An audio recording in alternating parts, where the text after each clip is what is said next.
Hello, everybody, and thank you for joining us this morning or this afternoon, depending on where you're located, for a Clearinghouse update and how to handle pre-employment investigations after January 6th. I am lucky today to be joined by our General Counsel, Shannon Wheeler, who is always a compliance powerhouse for us, as well as Dave Heller, who is the Senior Vice President of Government Affairs for the Truckload Carriers Association, who we often lean on and count on to give us advice in the safety and compliance area. And we are excited to speak with you guys today about some of the upcoming things. As a reminder, this webinar will be recorded and you will get a copy of it, a recording of it, in your inbox within 24 hours. We also want to make sure we address your questions, so feel free to post your questions in the questions box and we will be answering questions at the end. Before we get started in talking about compliance and the Clearinghouse, I want to remind everyone that we do have our next user conference, our 5th annual user conference, coming up in April next year. If you have not been before, this is definitely an event that you do not want to miss. It is an opportunity to learn about all things Tenstreet and what is the latest and greatest. In addition, it's an opportunity to network with hundreds of other fleets of your peers and discuss best practices and the way they do things in Tenstreet as well. So just overall a great event for anyone in trucking. I know I'll probably be there. Shannon is usually there as well to give some compliance updates. So Shannon, anything you wanted to say about the user conference? Just I hope you all will join us. It gets better and better and better every year. Last year is going to be hard to top. It was a fantastic event. There were so many of you there. It was so much fun. The overwhelming commentary that we had was just how useful it was and how, the attendees walked away with tons of great information and new stuff to try. And of course, we have been in planning mode for, especially for our rollouts on new products that we will have. And of course, we will be rolling those out at the user conference next year. So I know we're all really, really excited about that. And I hope you all will join us. The registration is currently open. So I look forward to seeing everybody there, and always will be fun to be there with you, Marilyn. We always have a good time. And we might even see if we can get Dave Heller there next year to represent CA. So you never know who you'll see there. So that's our plug for that. And now, so I'm going to turn it over to Shannon. We're going to dig right in. We have some great content to cover today. And so again, type your messages in the questions and we will get to those at the end. So Shannon, with that, I'll turn it over to you. Awesome, great. Thank you so much, Marilyn. As always, I have to give my legal disclaimer. Thank you all for being here. We are offering all of this information for educational purposes. It is not legal advice. We always recommend you consult with qualified legal counsel on all issues, regulations, and things that we talk about on our webinars. And we are happy, I am specifically very happy to give you recommendations for attorneys, especially in the trucking industry. I've made a lot of really great connections, and there are a lot of really great outside counsel lawyers that you can consult with for that. So yeah, and just want to say real quick, Dave, it's a pleasure to have you on. We always appreciate your expertise and appreciate you being here with us today. Hey, I appreciate joining you and 650 of our closest friends. This is always a good time and happy to help out. I always look forward to these opportunities. Yeah, it's hard to believe these numbers of, we have had so many people register for this webinar specifically, and it's great. Thank you all for joining us. I love seeing the numbers. They just keep rising and rising as we keep going here. So thank you for joining us, everyone. And it occurred to me, Marilyn and I were kind of talking about this as we were planning this, that we're talking about employment verifications here in the trucking space, and these are really a staple for the trucking industry. It's amazing to me how long they have been around. Probably one of the original actual DOT regulations involved these employment verifications. Yeah, it is interesting. I know I've been working on them, in some capacity since 2008. And so they've been around forever. And it's amazing to see how much they've changed when you think about that. I know a lot of folks on here have probably been playing in that space for some even longer than that. And it's definitely been an evolution for sure. Yeah, the original regulations, as I was looking and putting this together, came out for employment verifications. They were probably happening before then, but informally. But the formal regulations for employment verifications started in 1970, so 52 years ago. And of course, like you said, they have changed. There have been many, many updates, like the one we're about to discuss here. And these are specifically as a result of the Clearinghouse turning 3 years old, which, I mean, gosh, we blinked and 3 years went by.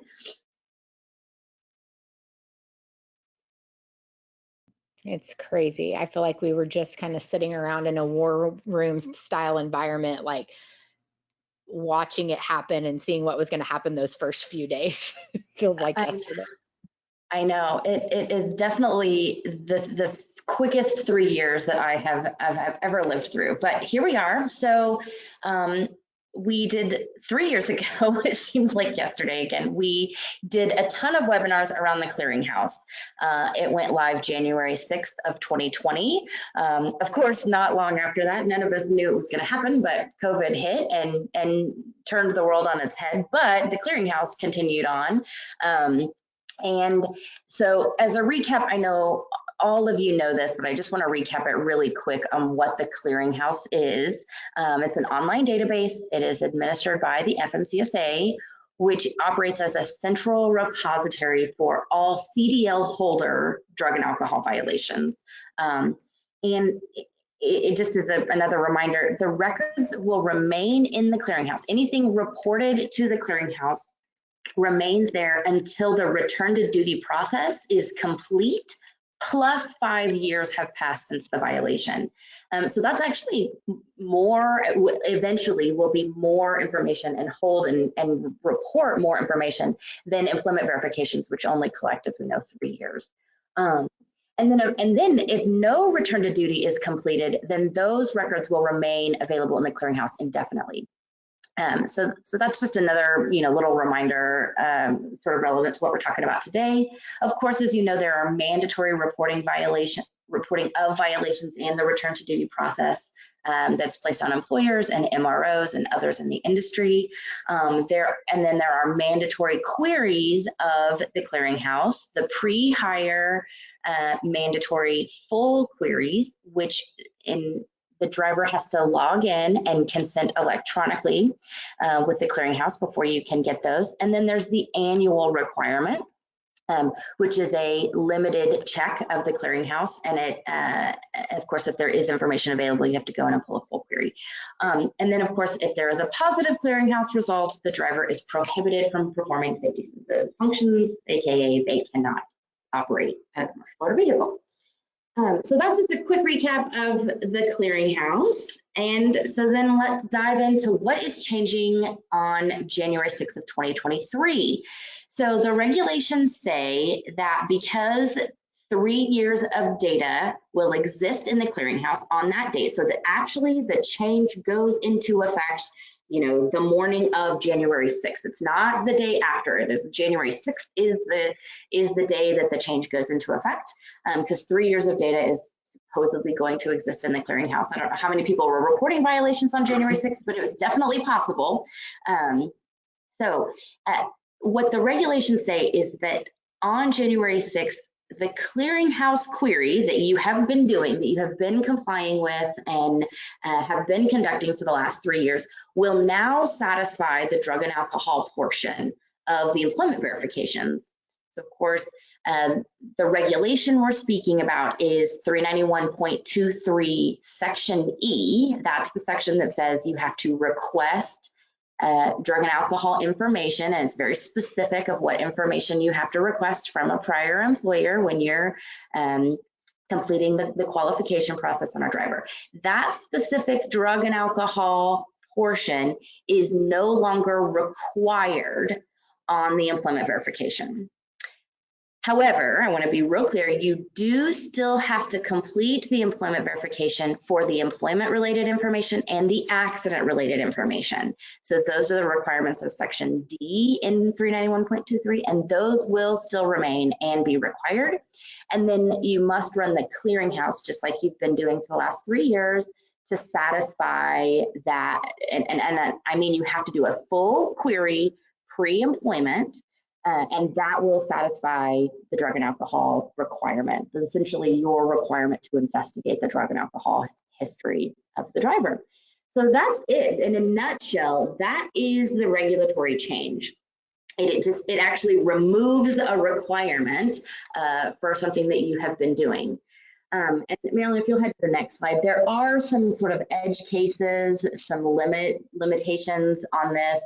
And that's specifically if a driver was subject to a drug and alcohol program from another agency, then you do still have to request drug and alcohol information from those prior employers. So if they were part of the Federal Transit Association or the FAA or some other drug and alcohol program other than the FMCSA, because the clearinghouse only contains information for DOT drivers regulated under the FMCSA, not any other drug and alcohol program from some other agencies. So you will still have to request those. And then there's also this sort of limitation around when an employee who is subject to follow-up testing hasn't successfully completed all that follow-up testing, you have to request the plan from the prior employer. Of course, we know that that might not exist with the prior employer, but at least you have to do some follow-up requesting on that. So those are sort of the edge cases, which are going to happen in a very limited number of times. So this leads us to what are your options?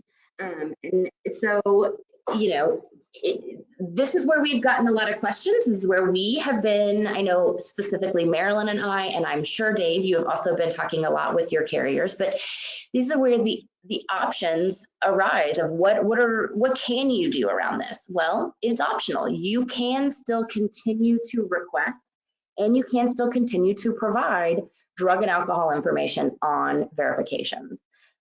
There was, I realized, a very interesting email sent out by the Clearinghouse. I don't remember if that was last week or the week before, but very recently, an email went out by the Clearinghouse that somewhat implied, it wasn't real clear, but it somewhat implied, hey, maybe we can't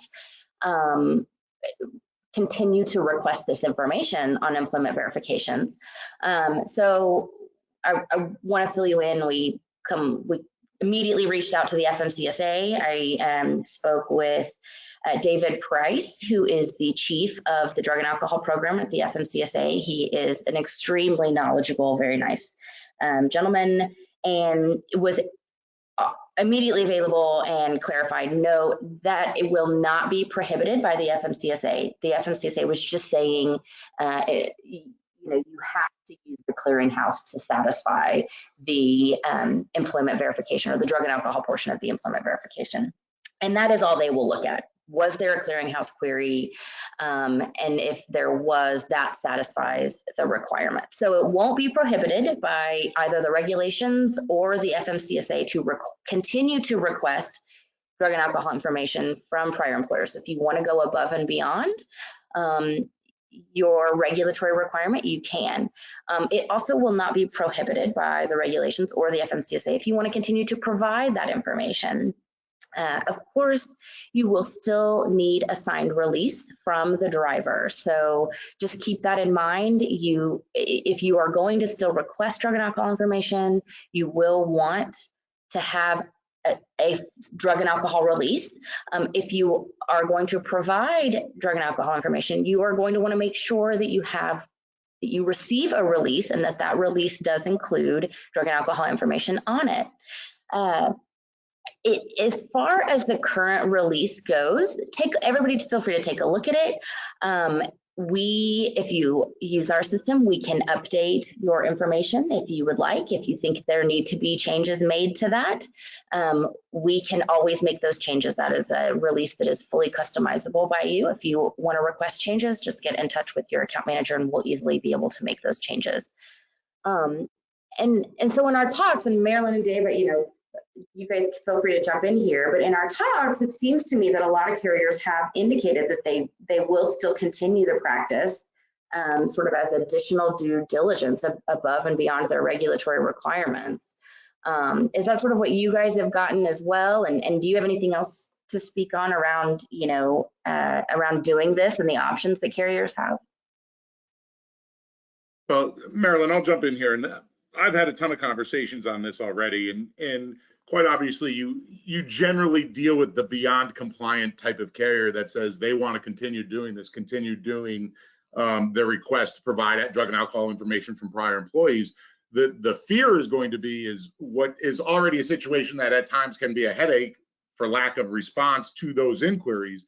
That headache could grow further because something like this may have people not respond even more, if that makes sense. It may grow the pool of lack of responders to those previous inquiries. So that's something that certainly we have to be cognizant of. And again, it's one of those things that responding to this query now and making the query actually in itself would be viewed as an above and beyond compliant type of situation, which the agency's not going to frown at. They're going to applaud you for doing that. But at the same point, the expectation is you might get less of a response than you got before. Yeah, completely agree. Yeah, I would echo that too. And I agree with Dave. A lot of times it is more compliant carriers that are asking these questions preemptively, but certainly I know that most of the carriers I've talked to are going to continue to request that information from the employer, also stating that sometimes they're trying to get information that's going back further, than the 3 years. And so they're wanting to get that directly from the employer as well. Yeah. Again, I think it's a caveat, just as you said, Shannon, you're still making the inquiry on employment history as well as accident history. And it's not a stretch to throw the drug and alcohol in there as well. Just the expectation of the return of information could change a little bit. Absolutely. And I think that's where a lot of folks are, sort of they're sitting there thinking about it is, hey, it's not anything new that we haven't already been doing. So they're really, like I said, this regulation has been around for 52 years. We're really used to doing the verifications and requesting this information. And when you add on, every time I go somewhere and we're talking about legal issues or we're talking about safety in the industry, the number one thing that it brings up is accident liability risks and the nuclear verdict risk that exists out there for carriers. And I think if we were looking solely at that risk, it sort of makes sense to continue trying to get as much information and going above and beyond the regulations as you can. But I do want to mention it's not risk-free to continue to request and to continue to provide the information. You sort of will no longer have that sort of shield around you of this is regulatorily required. So as always, I highly recommend speak with legal counsel if you're going to continue to do that so that you fully understand those risks. I'm not going to go into all those risks now. It is sort of a weighing factor, so it's an individual business decision that you all will have to make. But I think over and above, all of the risks, sort of that accident liability risk, it is one of the greatest, if not the greatest risk that trucking companies face. And this continuing to request and provide this information helps towards that risk. So. Okay, well, I'm just going to kind of hand it off to Dave. You've got some really awesome information to tell us about. Yeah, and this is one of those situations when it starts to rain, it pours. Certainly with last week's news about the information regarding the background drug and alcohol background inquiries, and now just doing the queries within the clearinghouse, it seems we're getting more and more information that's coming about with the clearinghouse and drugs and alcohol as its entirety. First and foremost, as early as this fall on September 14th, FMCSA announced through the Federal Register that they are going to be closing this infamous loophole that actually has existed within the data or within the clearinghouse information itself. And what does that loophole mean? It basically means you may have a driver that you've queried, you've tested, you've done everything you possibly could, and still it comes back negative. The query comes back, everything looks good, but at some point, some way, somehow, that driver may have gone and taken another drug test somewhere, perhaps looking for another job, and may have tested positive. You don't know that because it doesn't fall in line with your annual query poll, so you wouldn't know that for another 6 months. So essentially, a driver would be operating in prohibitive status for 6 months or more based on when you do your queries. That being said, that loophole is now closed as of October 14th. They filed the notice on September 14th, and what will essentially happen is you will be getting a notification from the clearinghouse that says there has been a change to the driver in question, if you will. So it'll be a push notification, which is absolutely fantastic. It's one of the things that we've been clamoring for when it comes to databases like this, is to make them more push-centric rather than pull-centric. And you'll get a notification that there has been a change to the driver's record, which then you would have to go in and do a full query to see what that change is, and you'll be notified that that driver is now in prohibited status and obviously would have to begin the return to duty process before they can get behind the wheel of a truck again. So that is a very positive change. I do know several carriers that have applauded this change because they've experienced this very issue themselves. So it's one of the things that we in the industry have been clamoring for in an effort to close that loophole. As you know, I think everybody has greeted the clearinghouse on its 3rd birthday and can say this has been a great thing for the industry, and there is no room for this type of environment on our roadways. So here's just yet another avenue in which the clearinghouse itself is improving in the short 3 years that it's been in existence. So it's great news, certainly for those carriers that have those questions or were concerned about the loophole, and especially considering turnover in the industry, it's not unheard of for drivers to go to other carriers and do that. You're right on board, Marilyn. Keep going with the next slide. You can see right here, since the clearinghouse became live actually 3 years ago, or a little less than 3 years ago with this data, the agency reports their data. And I think it's important to point out the return to duty numbers. And these were numbers as recently as of October 1st, 2022, that the agency says 83,000, almost 84,000 drivers have not yet started the return to duty process. And that's the process we're talking about, that once they do test positive, that's what they're going to have to do to get back behind the wheel of the truck. So it's widely perceived, because they have not yet started these processes, that these drivers have left the industry in its entirety. Again, good news, there's no room for these drivers on our roadways until they get rehabilitated. And at the same point, it just shows you that drivers are indeed testing positive, and it's one of the issues that we as an industry continue to deal with. I've done a lot of talks in a lot of places and talked about the driver shortage, and certainly this is one of those issues that does contribute to those shortages. Coming out of midterm elections, you saw a lot of ballots out there regarding marijuana. I think it's fair to note that marijuana by far is the #1 detected substance, with almost 92,000 tests since January of 2020. So certainly that continues to be the drug of choice out there on our roadways today. And I'm certain with all these laws that's starting to make recreational use legal for the general public, and I emphasize general public because the truck driver, because they're operating under federal rules and regulations, would not enjoy that opportunity to smoke marijuana or ingest marijuana. Therefore, it's still part of the drug testing process. But again, fair to note, almost 84,000 drivers have yet to begin or have not started the return to duty process after testing positive in their original drug test or a drug test that they have taken. Next slide, please.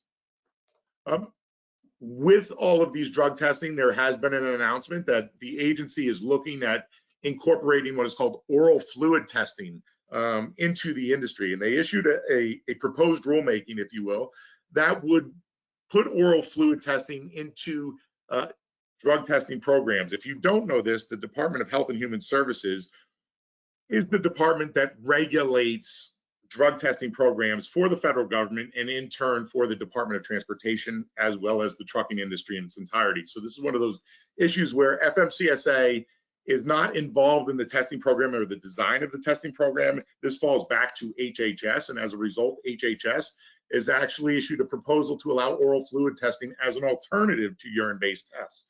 Now, the big question is this is a proposal, so this is far from being finalized at this point in time, but there certainly are benefits to incorporating oral fluid testing as an alternative measure. Oral fluid testing obviously helps combat instances of cheating. It's more economical, it's less intrusive, and that whole direct observation that a urinalysis test actually can provide helps eliminate that, because it's a simple cotton swab within the side of the cheek. One of the things that certainly can be done is it actually can be used at the accident scene, or in situations where reasonable suspicion does occur.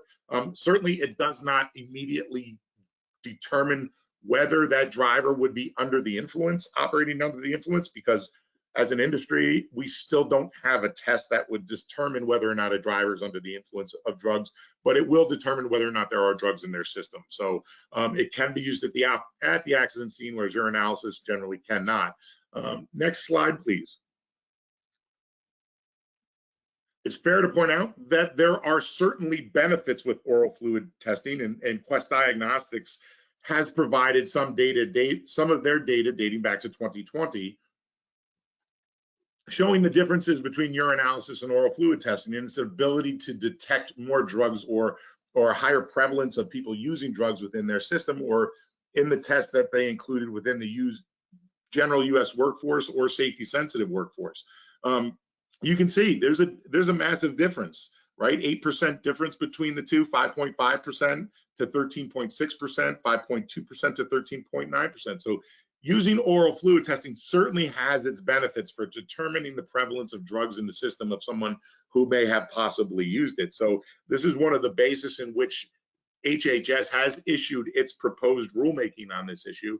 And it's one of those things we continue to wait and see, as if this proposal does become finalized, which then in turn would allow you all to incorporate it as possibly an alternative measure. An alternative measure meaning you wouldn't necessarily have to, but at the same point, it would be allowed if that's a direction you chose to go through. Next slide, Meryl. That is, I just want to comment, Dave, real quick. That is so interesting to me, all of the new things coming out about the oral fluid testing. And I just really appreciate you bringing your expertise and knowledge here on that, because I just have found that fascinating in talking with you about it and what you just informed us about. So thank you for that. It's super interesting, and it'll be interesting to watch how that evolves throughout the years. It would be, and it's funny when you look at it, when you really dive into drug testing programs out there, the agency or HHS is certainly looking at options when it comes to drug testing for just about anybody that is part of a drug testing program that is federally regulated. So it's not just trucking, it's all sorts of other industries as well. Trucking is part of that, obviously, because of the safety sensitive function of operating an 80,000 pound vehicle on our nation's interstates. But there certainly has been tons of news about increasing measures as the technology increases in this particular industry, oral fluid testing being one of them. Another particular test or alternative test that some carriers have begun to employ outside the scope of the regulation, so they still would be using urinalysis, but they've also incorporated hair testing. One of the big issues with hair testing in those carriers that have had tremendous success with it, and we'll get to those numbers shortly, but they still can't put the results of the hair test into the clearinghouse, regardless of the successful testing procedures or successful results they've had in determining the past or previous drug usage of potential drivers. So in saying that, they certainly have filed a petition with the agency based on the issue of actual knowledge. And these are carriers that are actually hair testing their drivers above and beyond the scope of current regulations. So this is one of those beyond compliance issues that we so often talk about in our world, where carriers are adding a hair test in addition to the required urinalysis to determine whether there's drugs in the systems of a potential driver. And in knowing that, if a driver tests positive with a hair test, they are now arguing that it does provide the carrier with the quote unquote actual knowledge of drug use on that driver. And because they now have actual knowledge, they should be allowed to put the hair test results into the clearinghouse for everybody to partake in, basically saying not everybody's using hair testing. Certain carriers out there on the roads today are using hair testing, are getting results from the hair testing, and actually saying that it is actual knowledge. Now, as you as a carrier, if you do have actual knowledge of a drug usage by a driver, that actual knowledge does have to go into the clearinghouse. The argument here is, does the results of a hair test constitute actual knowledge of drug usage, even though hair testing cannot be part of the clearinghouse data that's put in there. So it's an interesting argument, one that certainly is playing out. Now, when the agency put this in the Federal Register, if you go to the next slide, this emphasizes their regulatory authority on this whole issue. They stated in the Federal Register that although FMCSA lacks the statutory authority to grant the Trucking Alliance request for exemption, they still will require Health and Human Services to take action on this. So basically, they're sitting there saying the agency that regulates drug testing for our industry does have to make a determination on whether or not hair testing can be allowed into our industry or your specific set of drug testing protocols as an alternative measure. This is one of those things that we as an industry have been clamoring for years and will continue to clamor for because of the relative success that hair testing has had. And what does success look like? I mean, the next slide will show you some very real numbers here. In fact, 7 large carriers out there actually tested with both urinalysis and hair testing over 88,000 drivers that had applied for jobs. So this is pre-employment drug testing. 88,000 drivers within the last year had applied for jobs. So they were submitted to both a urinalysis and a hair testing. So it's fair to note that of those 88,000 drivers, 403 drivers tested positive with urinalysis, and over 4,300 drivers tested positive using hair testing. A large discrepancy, to say the very least, and one that sits there and says, okay, there is room for hair testing in this industry. There's room for oral fluid testing in this industry. And we as an industry certainly will emphasize that there is not room for drivers who are taking drugs to be behind the wheel of a truck. And it's one of those arguments we continue to make with those at FMCSA, those at DOT, as well as those at the Department of Health and Human Services, the people that actually regulate the protocols for alternative measures to testing for drug testing programs in the clearinghouse itself. So it's an interesting numbers, lots of changes going on with the clearinghouse, lots of proposed changes and discussion, even as we just celebrated a 3-year-old birthday. But I'll tell you what, Shannon, they grow up so fast, don't they? We're at 3 years with the clearinghouse, and it's one of those things. There's all sorts of news going on, and will continue to be news going on until we get oral fluid testing into it, until we get hair testing. Those results go into the clearinghouse as alternative measures for drug testing. I appreciate that so much, Dave. And I look at this specific slide and this survey, 11 times the number of drivers that it detected. I mean, that is, it's just remarkable, and the difference that the hair testing will make. So I know specifically both you and Marilyn have been speaking about this issue and talking about it to the industry for a very long time, and I appreciate the advocacy you guys have done there. I think you know, your work is not without recognition, and I think you'll get there. I think we will all get there as an industry, because it makes us safer and it makes our roads safer. But this is, I mean, just remarkable, these numbers. So I'm glad we were able to, you know, speak about it and really let everybody know on this webinar to kind of get out the word at how much of a difference the hair testing makes and the number of drivers detected. Yeah, absolutely. It's hard to argue with those numbers when you see them in print. So agreed. Thanks for sharing that. Well, and you know, everybody was shocked by the numbers of the clearinghouse, right? I mean, I don't think anyone thought 3 years ago that we would have the number of drivers out of the market that we have. But that really showed the sort of lack of ability that the prior regulations were doing in catching violations. And now with the clearinghouse, we're shocked to see those numbers. They go up month after month after month. It never stops going up. And I agree with you, Dave, that getting those eventually into the clearinghouse, I know there's a lot of work ahead, but getting those eventually into the clearinghouse, while it will take more drivers out of the market, it will really catch the true number of violations and the true, you know, sort of the safety. It will drastically improve the safety on our roads. So, okay, well, moving on, as many of you know, we recently did you might know this, we recently did a survey in our dashboard, in the Tenstreet dashboard. It was very interesting to see. We wanted to get your take on what you will be doing on January 6th, 2023, when it comes to verifications, and what is your company planning on doing? So this is what the poll said. This is what it asked, and we had over 1,100 responses. So appreciate you if you responded.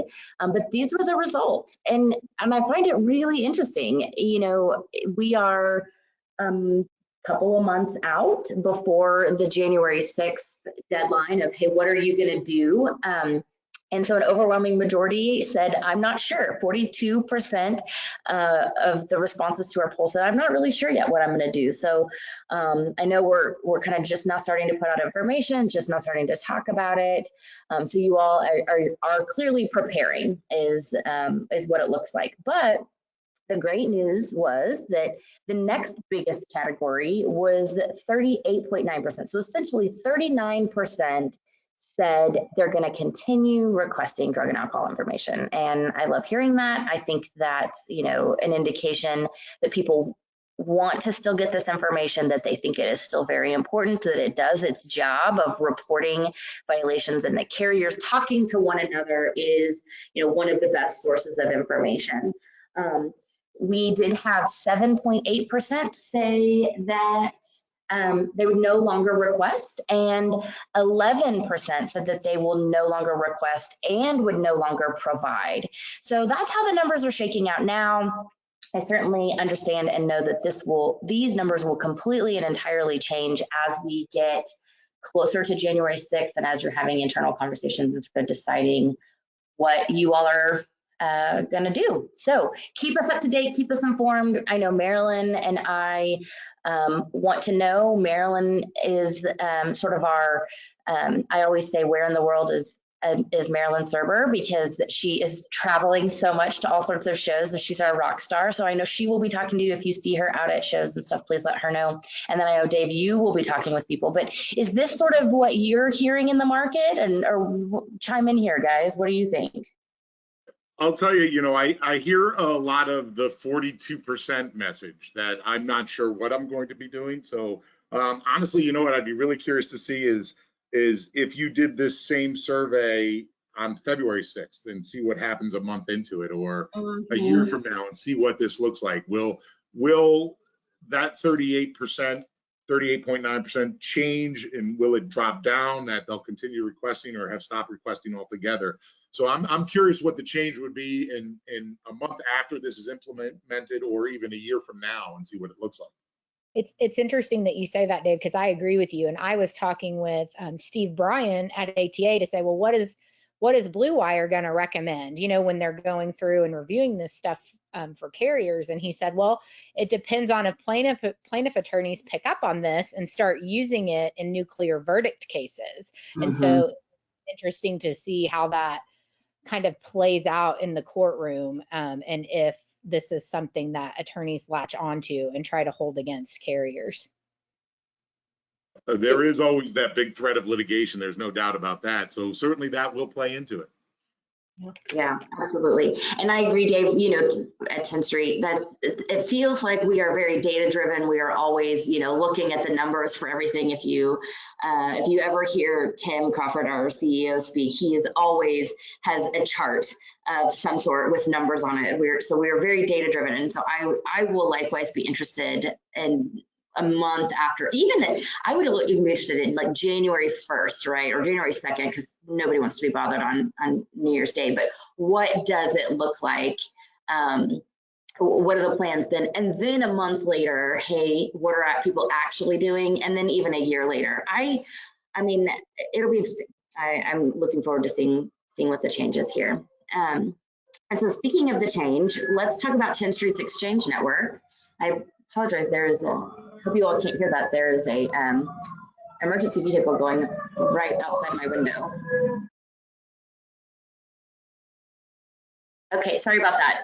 This must be a fire in downtown Tulsa because it's a big fire truck. Okay, so Tenstreet's Exchange Network.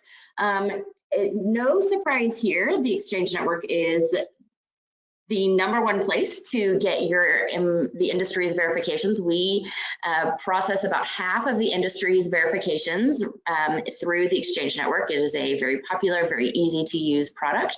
And so a lot of the questions that we've had already in the question chat box on this webinar, and then a lot of the questions that we've gotten from internally from our clients is, what are we going to be doing with Exchange? But just to touch on Exchange, verifications return much faster. We've got lots of data around this and how fast verifications return in minutes versus days and weeks when they go outside of the network.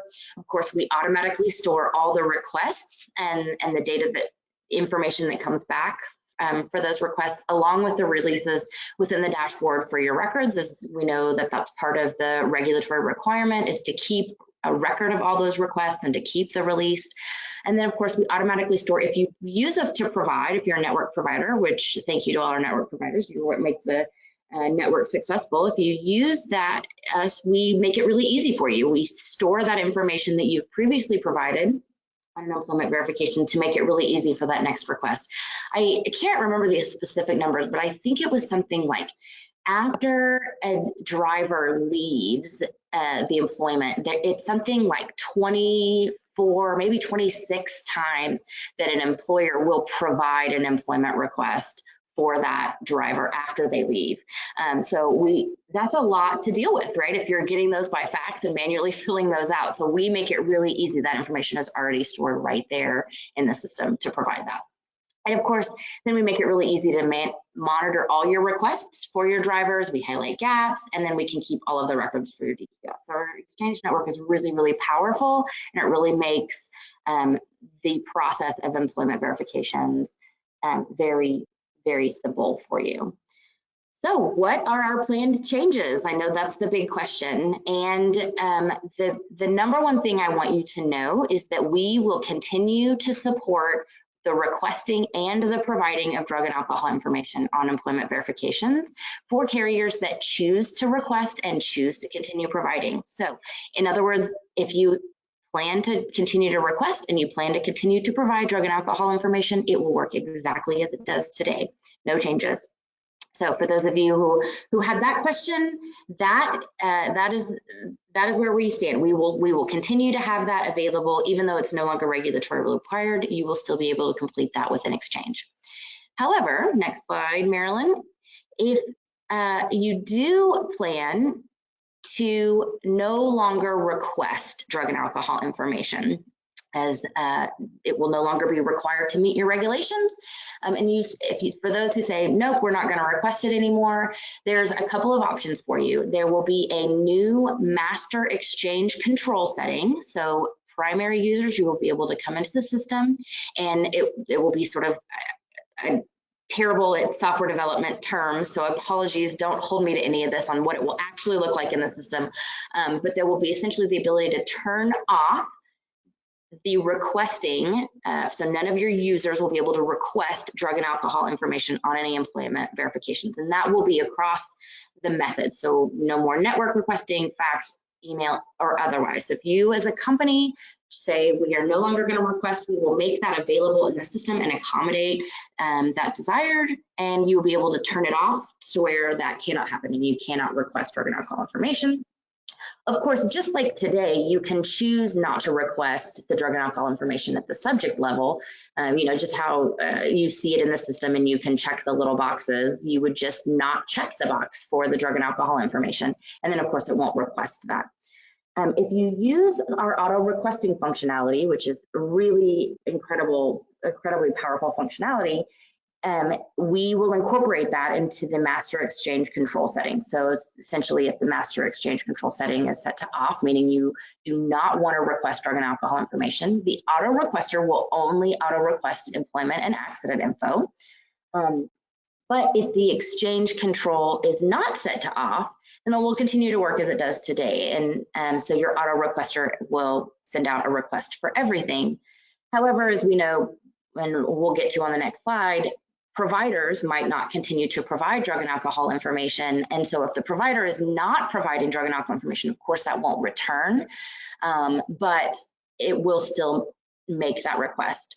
But just keep in mind, just because you request drug and alcohol information doesn't mean the provider is going to be providing that information. So you can keep your auto requester on and it will work as it does today, but you might not get that information if the provider is opting out of providing.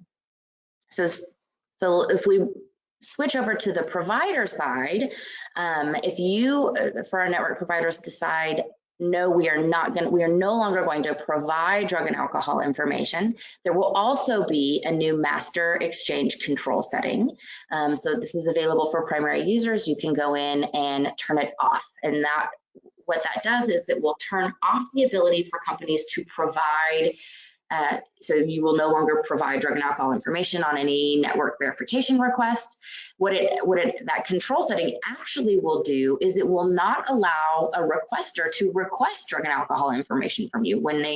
If you have that master control setting set, a requester won't be able to either click that request drug and alcohol button, and the auto requester will not send the request to you. So just keep that in mind. Additionally here, it will tell the requester that the network provider does not provide drug and alcohol information.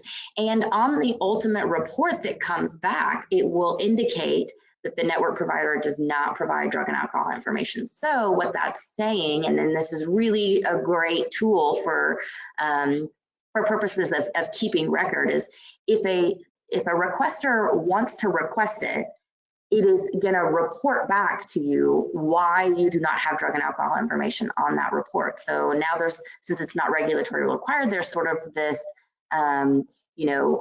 this sort of weird gray area where, hey, as a company, we might decide we're going to continue to request and we're going to continue to provide, but not all providers are providing.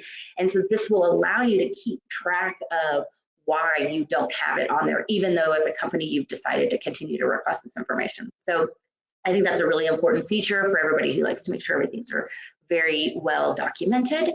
And I also want to say here, just it seems like the decision of whether to continue providing drug and alcohol information will be, and which companies decide to continue providing, will be sort of the leading indicator of what's going to happen with employment verifications. With drug and alcohol information on employment verifications. If the providers dry up from not providing the information, then it will sort of determine what happens in the industry, meaning that people won't be able to request if people aren't providing. So I would just urge you to carefully consider that if you're not going to provide drug and alcohol information, but you still think it's important to request. Those are sort of as an interesting dichotomy, because others aren't also going to provide if you're not providing it. So keep that in mind. And then also at the drug and alcohol, at the subject level, you can choose not to provide it. So if you don't turn on that master exchange control, which will be available before January 6th, it will not be able to go into effect until January 6th. But it will go into effect on January 6th. So if you choose not to turn that on, then you can still choose at the subject level not to provide drug and alcohol information. And so just real quick, I want to touch on the autoresponder part of providing. And so the auto responding today, the way it works, which is another really powerful tool if you don't use it. Today, the way auto responding works is drug and alcohol information is never provided on any auto response. So you can set your auto responder if you know, hey, they always have a good release, or we do check to make sure there is some sort of documentation. Of course, our software doesn't look at the release itself to make sure it has any specific information, but it does say you have to have a document attached that should be a release. Then it will automatically provide employment and accident information that is already stored in the system. So that's really powerful. It automatically goes out the door. If there is a drug and alcohol request, the autoresponder it won't automatically provide drug and alcohol, but it will indicate to you, hey, I need to go in and look at the drug and alcohol release and authorize the providing of this drug and alcohol information. So if the master exchange control for providing is set to off, then the autoresponder will function as if only employment and accident were selected, and it will automatically provide that. And requesters won't be able to request drug and alcohol information. So essentially it will work exactly as it does today and will only provide employment and accident information and not drug and alcohol information as it is. So those are the planned changes to exchange come January 6th of 2023. Marilyn, do you have any thoughts, comments on this?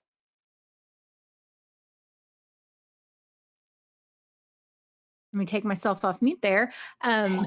Again, I think some great points. I think that time will tell to see, who continues to provide that information and in what time frame people, carriers continue to provide it will, I think, definitely dictate how what the future of this looks like for sure. Just a reminder for everyone that Tenstreet does provide full service TPA capability. And so if you are currently using us for clearinghouse support, that stuff is not going to change. Tenstreet is the leading TPA with the clearinghouse. We are processing a lot of requests. We'll continue the pre-employment full queries, continue to make it easier and faster and get the driver's consent in the clearinghouse and notify the driver, ping them in several different ways whenever you're requesting those queries. Make sure you're continuing to do your limited queries and use Tenstreet's easy functionality. We do have the ability for you to do bulk requests for those limited annual queries. And we're going to continue to support you in those limited query consents and post follow-up training and all of those things. And so as this regulation and process continues to evolve, we will continue to evolve our product right alongside with it to make sure that we can continue to support you guys in all of your efforts clearinghouse related. So we do have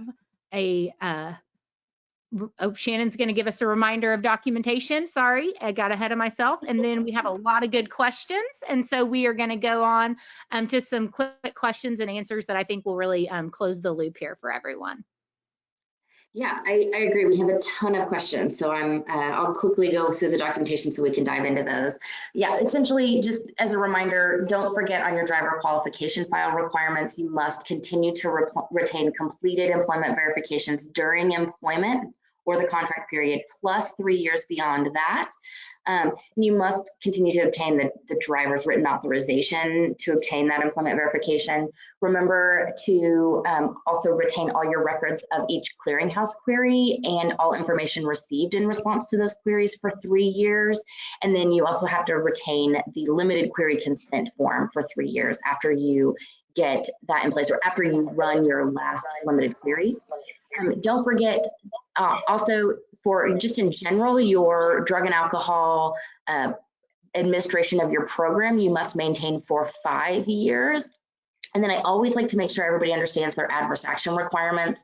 If you want more information on adverse action, I have done many webinars specific to adverse action. So exchange reports, as well as other third-party employment verifications can constitute a consumer report that does need to go out and be included in your adverse action process. So just keep that in mind. And then clearinghouse results, it's not considered a consumer report because it is from a federal agency, but there are regulatory requirements that you follow, essentially the adverse action process, by informing the driver of why you are making the decision. So if you follow the adverse action process with the clearinghouse results, along with all of your other consumer reports, you will meet those regulatory requirements. So just a quick reminder on those, and then we can.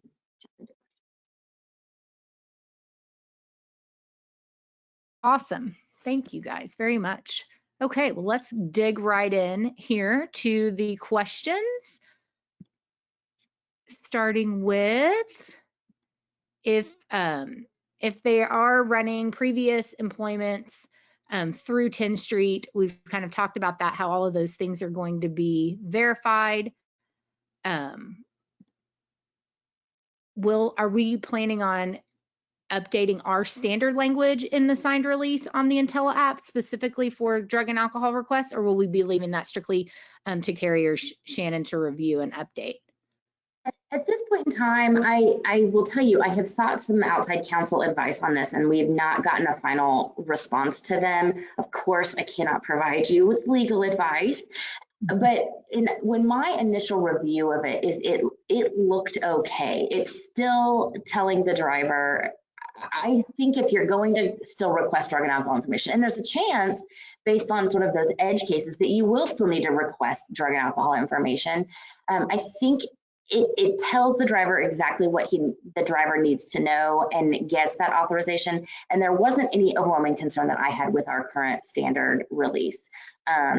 But I've talked with outside counsel, and that was their first opinion as well. But of course, this is new, and I can't stress that enough. This is entirely new, undocumented, uncharted territory here. And so could a plaintiff's counsel come in and have a lot to say? I'm sure, but we don't really know, because this isn't something that there's a court opinion on, or, so we're sort of taking a shot in the dark. So I would recommend you also get outside advice from legal counsel, and I will let you know that we can update that if you choose to update it and if you think it's necessary. Awesome. And then Dave, are carriers, are they required to report any drug and alcohol information outside of the Drug and Alcohol Clearinghouse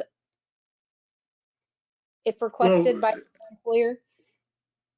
They won't be required to, because obviously there's no requirement then to do the inquiry in the first place. So if the inquiry is not expected, again, this is safety, and I always say there are no secrets in safety. So there's somewhat of a fraternity, if you will. It's been my experience. So I would encourage, obviously, to keep that wrapper up with those that do inquire. I think that's always a good thing, but I don't believe there will be a requirement to provide the drug and alcohol history. However, obviously the employment and accident, there will be still that requirement to provide that when required to do so. Awesome, thank you. This is, I think, an interesting question, but if a carrier decides not to continue the 391.23 investigations for the drug and alcohol, are there any effects that you guys would foresee on the rebuttal or good faith documentation requirements? I think if you, and I don't know if you're talking about continue to provide, is what I think the question is. And of course, you have to do it up until January 6th of 2023, but come January 6th of 2023, because there will no longer be a regulatory requirement to request the drug and alcohol violation, I don't think there can be any corresponding requirement to provide it. And therefore the rebuttal or good faith documentation requirements. You still need to have that for the employment and accident information, but all of that as it relates to drug and alcohol violations, I think really goes away.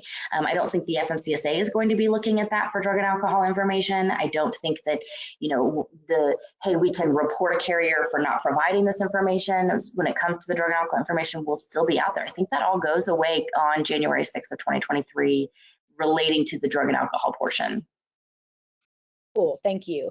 And Dave, I think this will be a question for you. Do you know on the loophole as it's closed from the push notifications, are those notifications going by email to the administrator for the Clearinghouse account in FMCSA, or do you know how those push notifications are getting to carriers? I will believe it will be an email notification to the registered administrator within that carrier. So I think that will be the direction it will go. Okay, great. And then I think we have time for one more question. Do either of you guys know if after a driver is marked prohibited and completes an SAP program or return to duty process, will the Clearinghouse indicate that once they were prohibited and now they're not prohibited? Yes, that information, it's my understanding, and Dave, you can back me up on this, that information is all available. The driver's status does change. If they've completed the process, the driver's status does change back to not prohibited, but you have the ability to request a full query and see all of that history within the clearinghouse. Is that your understanding, Dave? That would be my understanding too, Shannon. And again, this obviously in doing this, there's policies within the carrier itself as to what your determination is with eligibility for employment. But in the eyes of the agency, they would be eligible to return to a safety sensitive function once they complete the return to duty process and subsequent testing and what have you. So that becomes the biggest question. But it's my understanding, yes, that you will be able to see that.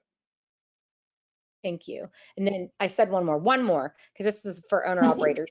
So for someone who operates under their own authority, do we have to request drug and alcohol info from the drug consortium, or does the clearinghouse satisfy that as well?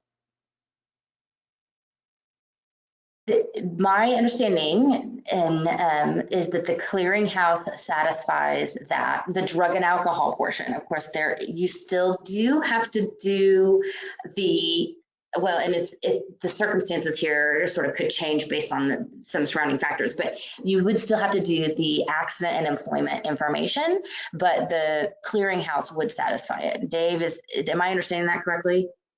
Yep, you're spot on.